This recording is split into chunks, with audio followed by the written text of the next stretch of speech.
Weather Authority local forecast. All right, we got ourselves a breezy night here in the neighborhood in the Desert Southwest. Question is, how breezy? We'll get into that in just moments. But first, your RV World Yuma Skycam giving you a glimpse of the Yuma area amongst the rest of our viewing area, i.e. the Desert Southwest. Now, here's what we're looking at beyond this vantage point.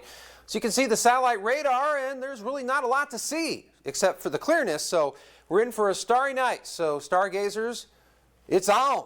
All right, here's what we're looking at right now in Yuma, 60 degrees and very low humidity numbers, which is typical for our area, obviously, and the wind speeds have died down to the nubs. So not a lot going on in that particular vantage point. And of course, yes, I guess you can say the mound of high pressure is flattened considerably here in the Desert Southwest, and we have that bowl feature that has continued to just rock the core of much of the country as far as bringing in that sub-zero kind of condition. Of course, you got the snow elements to go with that, but obviously that's just a dream for us here in the Desert Southwest.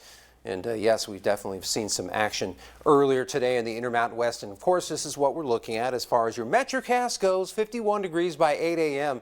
And then as we get to the mid-afternoons, we're going to have a pretty comfortable ride as far as the temperatures go as we get into the weekend. This is not a bad way to roll into any given weekend, let alone one in February. And yes, we'll get down into the 60s as we get into the weekend officially. Now, here's what we're looking at with your Yuma International Airport extended forecast. Speaking of which, we're going to have a bit of a breezy go of it in the Yuma area, and of course we're going to rise the temperatures, but again, it's sort of a nickeling, diming kind of effect. I mean, the temperature here, a couple temperatures there, so really not a whole lot of movement, but all in all, a pretty comfortable kind of scene. I mean, this is a far cry from what it's going to be 3-4 months down the road, if you know what I mean. But nonetheless, we'll just enjoy the now, and now it's looking really good, especially as you get into Super Bowl Sunday. So if you had outdoor plans to watch the big game, hey, that may not be a bad idea. And as you can see, the overnight's not looking too shabby by any means.